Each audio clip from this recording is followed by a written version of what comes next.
Assalamualaikum warahmatullahi wabarakatuh. Nama saya Vika Nurfatika, biasa dipanggil Vika. NIM saya T20196170 dan saya dari TBI 4. Pada mata kuliah kali ini, pendidikan filsafat, saya akan menerangkan tentang metode tentang pendidikan filsafat, atau bisa dikatakan dengan cara-cara atau langkah-langkah dalam berpendidikan atau proses belajar dalam filsafat. Yang pertama yaitu pengertian metode pendidikan filsafat. Kata metode sendiri itu berasal dari bahasa Yunani, yaitu meta dan hodos. Meta yaitu artinya melalui, hodos artinya yaitu yang dijalani, jalan. Jadi gabungan dua kata ini adalah jalan yang dilalui. Menurut filosofis pendidikan, metode pendidikan ini merupakan alat yang dipergunakan untuk mencapai tujuan pendidikan. Nah, jadi di sini filsafat sendiri itu metodenya tuh langkah-langkah atau bisa juga dikatakan dengan alat yang dimana itu akan mencapai tujuan bersama dalam suatu proses pembelajaran dalam pendidikan. Kemudian selanjutnya yaitu ada hakikat dan dasar pendidikan. Nah, hakikat dasar pendidikan ini mempunyai makna sendiri. Nah, yang pertama yaitu ada hakikat hidup. Nah, pendidikan tidak dapat dipisahkan dari kehidupan. Itu benar sekali. Seperti yang dikatakan oleh Profesor Rupert C. Lodge, yaitu in this sense, life is education and education is life. Jadi seluruh kehidupan ini memiliki nilai pendidikan karena kehidupan memberikan pengaruh kepada seseorang atau masyarakat. Dalam pengertian yang luas ini, pendidikan adalah suatu proses yang dialami manusia sejak ia lahir sampai meninggal dunia. Pendidikan sendiri merupakan suatu proses yang tidak pernah selesai, or never ending. Proses pendidikan yang pertama kalinya tentu adalah keluarga. Sejak kita lahir, keluargalah yang akan menjadi guru kita. Nah, dalam keluarga ini, seseorang memiliki pengalaman pertama dalam hidupnya.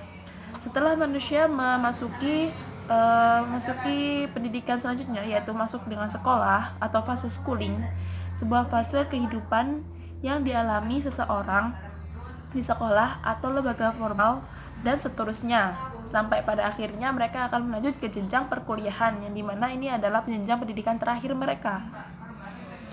Jadi pada intinya, setiap proses yang dialami manusia atau seseorang dan pengaruhnya, maka itu dapat disebut sebagai proses pendidikan, kapan saja dan dimanapun saja. Nah, hakikat pendidikan tidak dapat dipisahkan dari pembicaraan tentang hakikat hidup. Dalam pembicaraan tentang hakikat hidup, tidak dapat dipisahkan dengan pembicaraan tentang tugas hidup dan tujuan hidup. Dalam hidupnya, manusia harus melaksanakan tugas hidupnya. Tugas hidup tersebut harus dilaksanakan dengan baik sesuai dengan keinginan yang memberi hidup.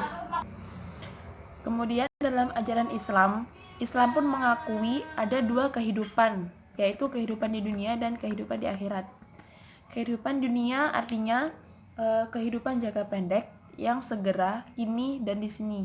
Kata dunia juga sebagai bentuk dari kata adna yang artinya dekat. Dan kehidupan akhirat adalah kehidupan yang di belakang hari, di hari kemudian. Kesadaran akan akhirat akan membawa kepada kesadaran untuk bertingkah laku yang memiliki akibat jangka panjang.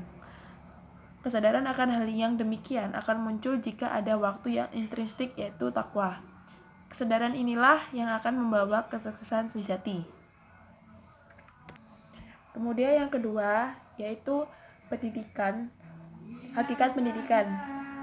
Pendidikan berasal dari kata dasar yang berarti memelihara dan memberi ajaran atau pimpinan mengenai akhlak dan kecerdasan pikiran.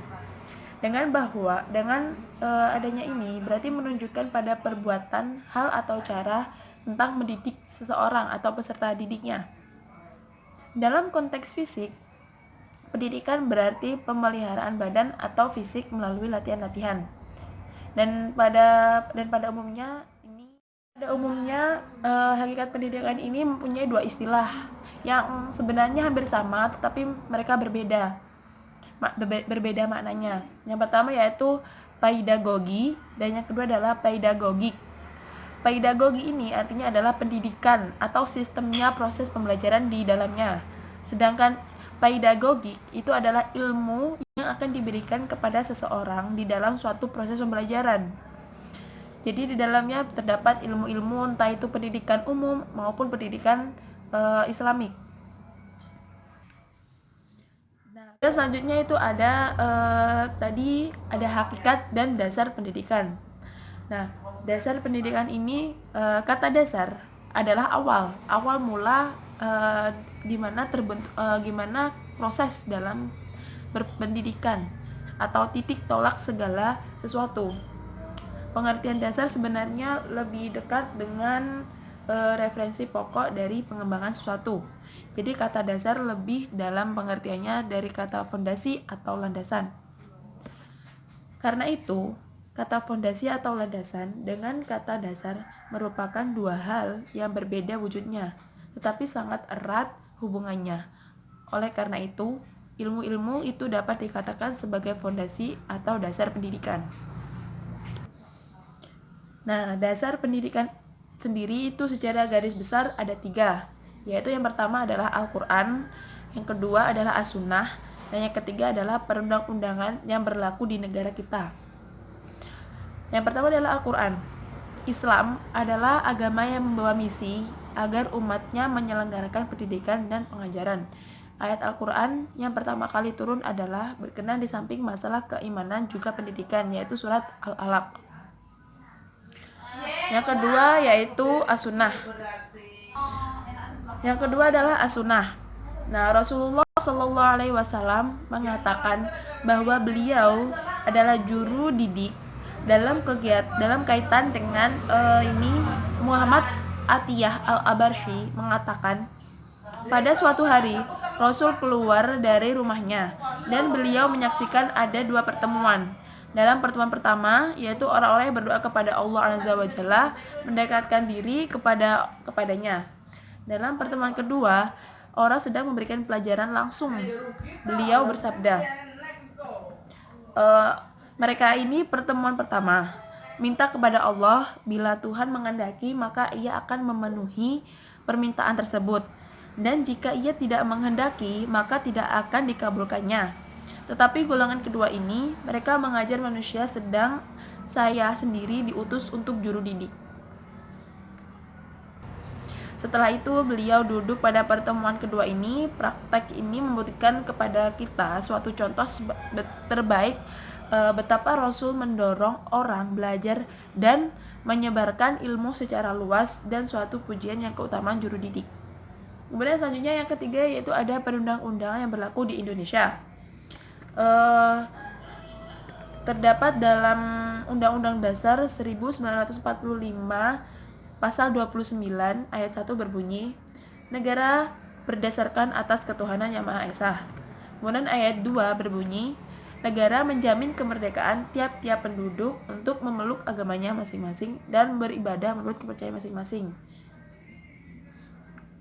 Dengan demikian, pendidikan Islam yang searah dengan bentuk ibadah yang diyakininya diizinkan dan dijamin oleh negara. Kemudian selanjutnya ada prinsip-prinsip metode. Prinsip-prinsip metode ini seperti apa ya?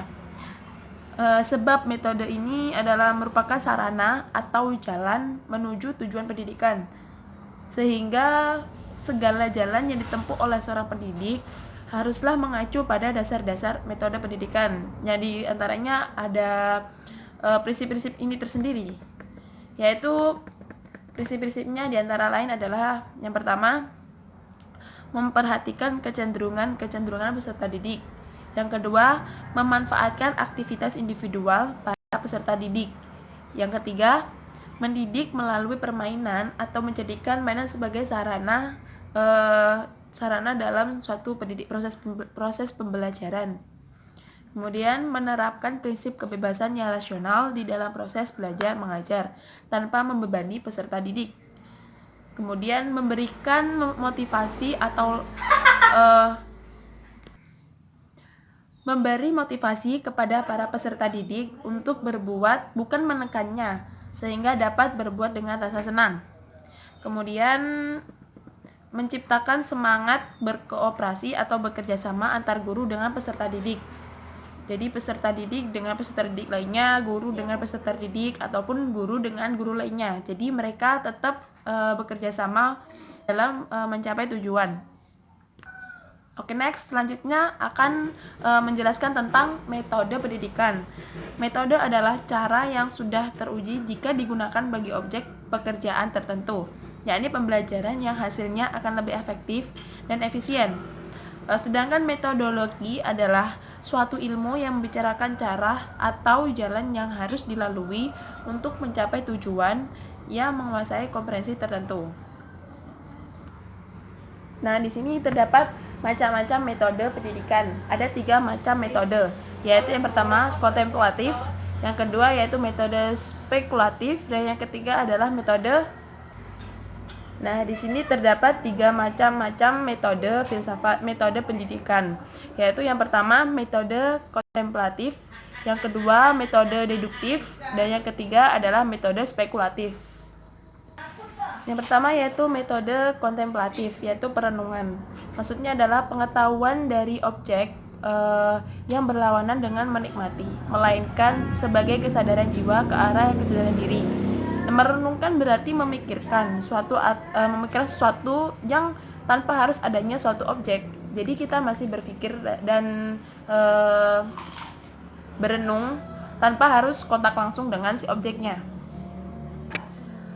Objek perenungan ini berupa apa saja, misalnya tentang makna hidup, mati, kebenaran, keadilan, keindahan, dan sebagainya.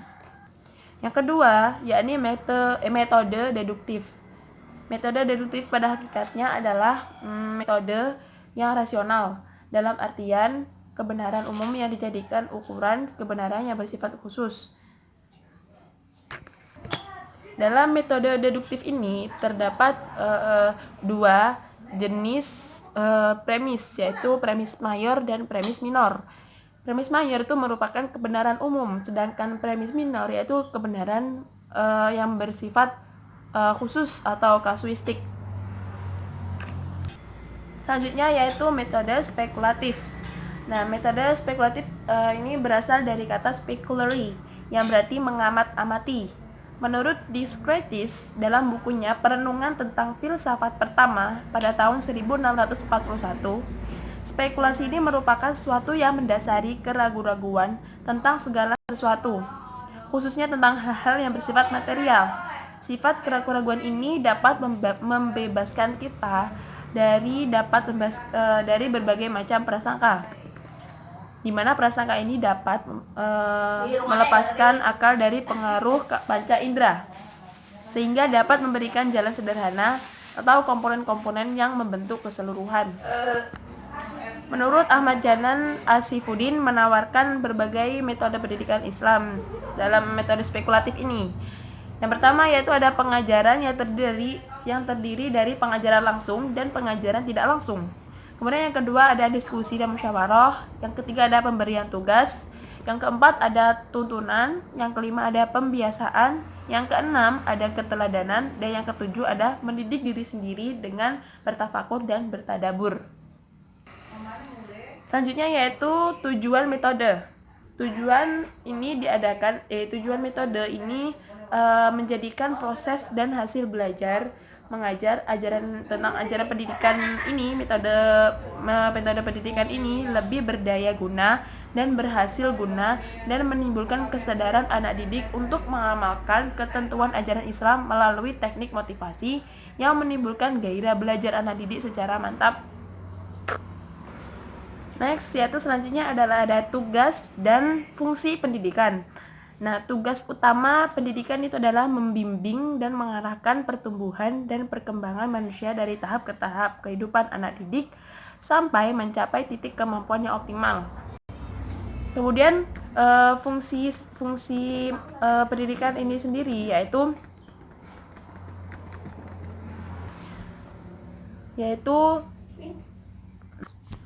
fungsi pendidikan ini adalah menyediakan fasilitas yang dapat memungkinkan tugas pendidikan tersebut dapat berjalan lancar.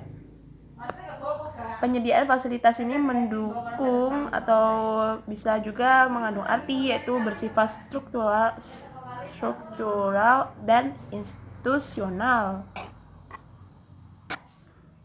Jadi sekian presentasi dari saya. Apabila ada kesalahan kata mohon dimaafkan, dan apabila ada yang benar bisa diambil. Jadi sekian dari saya. Wassalamualaikum warahmatullahi wabarakatuh.